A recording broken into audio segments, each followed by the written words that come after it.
கல்யாணம் பண்ண 10வது மாதத்தில் கன்சீவாக இருந்தால் கூட இந்த 10 மாதத்துலேயே வந்து இவளுக்கு குழந்தையே இருக்காது, இவள் குழந்தைய வந்து பெற்றுக்க மாட்டா அப்படின்னு சொல்லி எல்லாரும் பேசுகிறத கேட்டு ஒரே டிப்ரெஷன் ஆகி ரொம்ப கஷ்டப்பட்டு 10வது மாதத்துக்கு அப்புறமா வந்து எங்களை ஃபஸ்ட்டு அம்மா அப்பான்னு கூப்பிட்றதுக்காக பிறந்த ஒரு தங்க பிள்ளை தான் வந்து பார்த்திங்கன்னா என்னோடய பிறைமதி.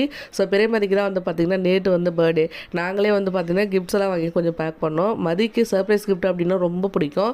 யார் கிஃப்ட் கொடுப்பாங்களோ இல்லையோ, பட் வந்து அவளை சந்தோஷப்படுத்துறதுக்காக அவள் கேட்ட ஒரு சின்ன சின்ன பொருள் எல்லாம் வந்து வாங்கிட்டு வந்துட்டு நானே வந்து பார்த்திங்கன்னா கிஃப்ட் ட்ராப் பண்ணி வச்சுக்கிட்டேன். மதியம் வந்து பார்த்திங்கன்னா டெக்கரேஷன் பண்ணுறதுக்கும் வந்து ஸ்டார்ட் பண்ணிட்டோம். எல்லா இயரும் வந்து நாங்களே தான் டெக்கரேஷன் பண்ணுவோம். எங்களுக்கு பிடிச்ச மாதிரி சாட்டிஸ்ஃபைடாக சூப்பராக வந்து பர்த்டே செலிப்ரேஷன் பண்ணிப்போம். டெக்கரேஷன் பண்ணிட்டு இருந்தோம். சைட் பை சைட் பிரியாணி வந்து ரெடி ஆகிட்டு இருந்தது. டெக்கரேஷன் பார்த்திங்க அப்படின்னா ஃபைனலாக இந்த மாதிரி தான் வந்திருந்தது. எப்படி இருக்குன்னு சொல்லிட்டு மறக்காமல் கமெண்ட்டில் சொல்லுங்கள்.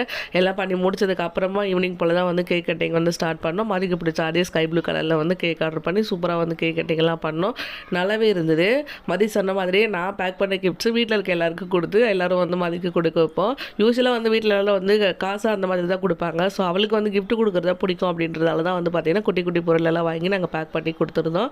அதெல்லாம் வாங்கும்போது மதிக்கு அவ்வளோ ஒரு சந்தோஷம். நேற்றெல்லாம் அப்படி ஒரு எக்ஸைட்மெண்ட்டில் இருந்தார். இந்த சந்தோஷத்துக்காகவே வந்து பார்த்திங்கன்னா வருஷம் நான் எவ்வளோ வேணாலும் வந்து செலவு பண்ணுவேன். எல்லோரும் நினைப்பாங்க எதுக்காக வந்து இவ்வளோ செலவு பண்ணுறீங்க அப்படின்னு சொல்லிட்டு.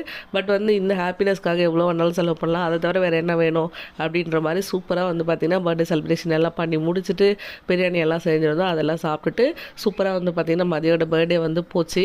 அந்த கிஃப்ட்டு கொடுக்கும் போதும் கிஃப்ட்டு பிரிக்கும் போதும் மதிக்கு இருந்த சந்தோஷத்தை பார்க்கணுமே, அவ்வளோ சந்தோஷம். மதி வந்து அப்பப்போ கேட்ட ஒரு சின்ன சின்ன பொருள் எல்லாம் இருக்குல்ல, அதெல்லாம் ஞாபகம் வச்சிருந்து நேற்று அது எல்லாத்தையும் கலெக்ட் பண்ணி தான் வந்து பார்த்திங்கன்னா நாங்கள் பேக் பண்ணியிருந்தோம்.